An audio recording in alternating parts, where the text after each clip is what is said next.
Harga diri orang Papua dilatih dalam tenda. Ini ibu kota negara, macam semacam tidak ada gedung-gedung mewah. Ini yang kasih emas, yang kasih segala sesuatu, dilantik dalam tenda ini. Peresmian 3 provinsi dan pelantikan PJ Gubernur DOB di dalam tenda pertanda Papua Darurat. Rumah tenda adalah rumah sementara atau rumah darurat. Peresmian 3 provinsi dan pelantikan ketiga penjabat Gubernur DOB yaitu Papua Selatan, Apollo Sapanvo, Papua Tengah, Ripka Haluk, dan Papua Pegunungan, Nikolaus Kondomo, digelar di dalam rumah tenda biru abu-abu pada tanggal 11 November 2022 di Jakarta.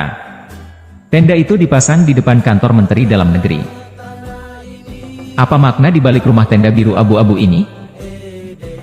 Pertama, DOB pemekaran provinsi di tanah Papua adalah politik pendudukan, bukan kemauan baik dari Jakarta untuk membangun Papua. Kedua, DOB pemekaran provinsi di tanah Papua adalah langkah paling efektif untuk penguasaan tanah dan kekayaan alam lainnya.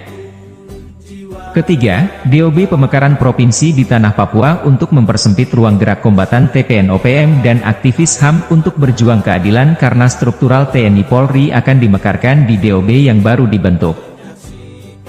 Keempat, DOB pemekaran provinsi di tanah Papua membuka arus migran dari luar Papua sehingga masyarakat pribumi akan tersisih, termarginalisasi, terdepopulasi, minoritasi, termiskin dan terancam musnah.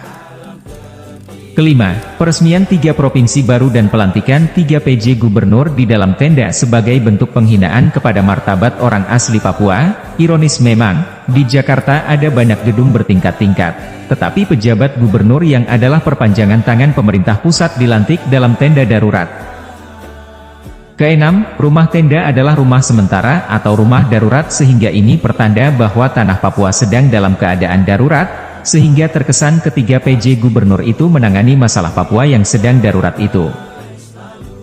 Ketujuh, rumah tenda adalah rumah darurat, maka Jakarta sengaja menciptakan tanah Papua jadi darurat karena penempatan PJ Gubernur yang tidak dikehendaki oleh masyarakat setempat. Harap hal ini tidak boleh terjadi karena hal inilah yang dikehendaki Jakarta untuk pecah belah dan jajah Papua, politik divide et impera. Kedelapan, peresmian 3 provinsi baru dan pelantikan 3 PJ Gubernur DOB pemekaran ini dilakukan tanpa ada keputusan Presiden, Kepres, sehingga rumah tenda darurat itu pertanda bahwa dahulukan kepentingan politik, sementara hukum administrasi menyusul, artinya tergesa-gesa hanya